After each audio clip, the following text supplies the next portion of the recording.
Hi everyone, welcome back to my channel. So for today's card, I'm using the stencil from the Simon Says Stamp Happiest Wishes card kit, and also a sentiment stamp from the stamp set that is huge in that set. I also have some pretty pink posh cloud stencils that I'm going to use for the first time today. And some VersaFine Onyx Black ink, some peacock feathers and squeezed lemonade distress ink. And right at the beginning I showed a panel that I cut out using some Bristol Smooth cardstock from the Waffle Flowers A2 layering dies. Those are very handy for a lot of things, so I would suggest getting your hands on some layering dies. Not necessarily Waffle Flower brand if you don't want that, but I have a couple of different brands and I use them all the time. So to start with, I'm going to just temporarily add my panel to my glass mat, just so that it sort of holds it in place while I'm using the stencils. There are some other products out there, like a stencil mat from Waffle Flower that you can use, which will help to hold everything in place. I have the watercolor media mat, but I didn't want to drag that thing out, so I just decided to use just some temporary adhesive that works. And then I'm going to line up the stencil where I want it and just temporarily again just tape it down with some washi tape. There are two stencils in this layering set, and they are actually etched in to tell you which one's the like A and B. Obviously if there's a third one, like on some of them it'll have stencil C. So I don't think it matters which way around you do this, but I always just start with the A and then go on to B. It just makes sense in my head. And also I don't have to do the alphabet backwards. And so I'm just using some very light blending with a blender brush to get that colour on there. And what you'll find is when we go to put the second stencil on, when you go over, even though we're going to go over the same sort of amount of pressure with the blending brush, because there's some colour on the other clouds, it will deepen and darken those other clouds, because you've got essentially another layer of ink going over the top of that. It's a very cool effect. So here I'm just trying to line up the two stencils so that I can get them roughly where they should be if you were lining them up perfectly. You can actually put them where you want. This just kind of made sense for me at the time. So you can kind of see as I'm stenciling on in the same sort of pressure, like I say, where some of the other clouds are starting to deepen and darken, even though it's all the same ink. And you get this sort of lovely overlay. I know it's a little trickier to see the lighter clouds at the moment, but they are there and it does give a very cool effect. So just cleaning up a little bit, because I don't want to get the yellow ink anywhere where it's not meant to.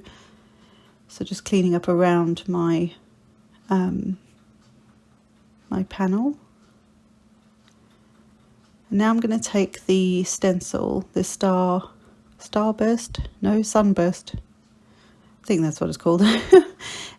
This is in the June 2022 card kit from Simon Says Stamp, and this is a very cool stencil. I do not own any stencils this big, I don't think, and no sort of, I don't know, I just like the artwork on it. I think it's a very cool sort of neat bit of artsy-fartsy stuff going on in this stencil. So I'm again going to take I'm going to take the squeezed lemonade distress ink and just go straight over the top. Now obviously green and blue will make green, blue and yellow will make green. So when I lift this, there are some greeny bits where the sun rays, if you like, have gone over the blue clouds. I didn't worry about that too much, and you'll see in a second that I actually changed my mind, of course, and we'll bring in another product which I didn't show at the beginning. It's also in the card kit for June. So now that I've done that, I'm going to take this off, and you'll see the sun rays on there. I just had some dust or something on there, so I just dusted it off. And there you can see how that sort of transfers. Now that on its own with a nice sentiment would be really lovely, and that's actually where I was going with this card. I was going to just keep it very simple, very quick. I have a fairly bright yellow, which is why I chose Squeezed Lemonade, because it's kind of a good match for a card base. But when it came to inking, putting the sentiment on, I didn't want to put VersaFine Onyx Black on in the end, because I thought that there was no black on any other part of this card, so I didn't think that it was going to work very well. So I decided to drag out a Stampin' Up! Ink, which is Blueberry Bushel, I believe. I think I'll show you that in a second. Oh, maybe I sort of showed you, but sorry, I was off frame. And I stamped this on, and the colour works really, really nicely. The problem with this, especially for a sentiment, is that it will bleed if there's any moisture on there, because it is a dye ink, so it's not a permanent ink. And you'll see why that's relevant in a minute. So what I would do is use a permanent ink or heat emboss it. You know, use a VersaFine and heat emboss your sentiment in a coloured embossing powder, and that would work just fine. What I also did was, when it's in its full saturation of ink, it was too intense, so I stamped it off once on some scrap paper and then stamped it onto my card, and it just gave a nice, like, you could actually see the colour much better that way. So it's like second generation stamping, I think that's what they call it. So like I say, the front panel is fine, it looks lovely, I was happy with it, but I decided to go one step further. So I cleaned off my my stencil, and then relined it up with what I had already inked, and we'll just tape that in place with some tape at the back. Doesn't matter if it's not perfectly lined up, but I got it as close as I could. If I thought about this before, I would have actually done this without removing it earlier on, after I'd inked. And I'm going to use the glitter gel that comes in the June card kit as well. I thought I will just use a bit of this and over the sun and give it just a little bit something else, because these more simple cards are very simple for me, and I usually like the more elaborate cards, and I like making the sceneries and all that fun stuff.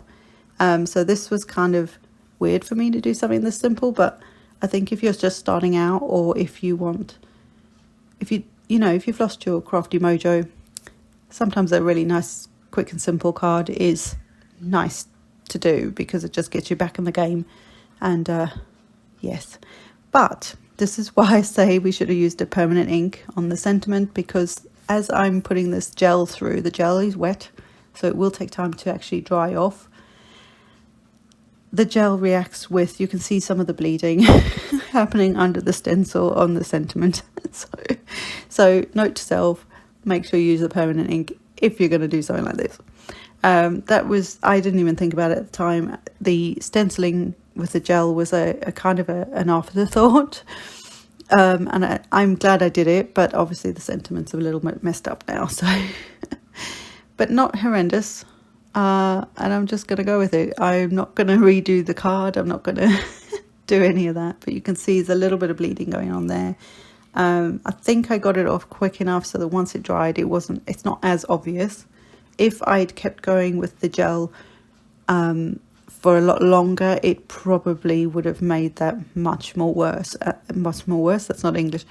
It would have made that bleed worse, and that would have obviously messed up the card completely, and I would have had to start again. So yeah, the other way around that is to stamp and emboss or re-stamp the sentiment, and then maybe cut round it as if it's kind of like a bubble sentiment, and then just stick it straight over the top of that and with some foam dots, and that'll work too. And then it's kind of like it's completely separate. So I could still do that. But I love the sparkle from this, and I will do some more videos on these glitter gels because I have got 2 more from another kit from a couple of months ago, and I still haven't even used them. So just a tip while we're here, once you've obviously you need to let this dry, but because I was mid-flow in my video, I'm going to put some tape on the card base itself and then just gently get it to stick down. But I would suggest wait until that glitter gel is completely dry before you actually put it onto your card. The other thing with the glitter gel is, and I didn't do it in the camera here, but I have done it now, is to use some press and seal. I've said about this before, and I think I've done videos on it. I can't remember off the top of my head. And you just cut a small piece that goes onto, it's kind of like tacky on one side and smooth on the other, and you basically put that between the lid of the gel and on like where the gel opening, like where you get your gel out of in the jar, and you just sort of keep that in there, and that when you put the lid on, that helps to keep the moisture in it so it doesn't dry out as quickly.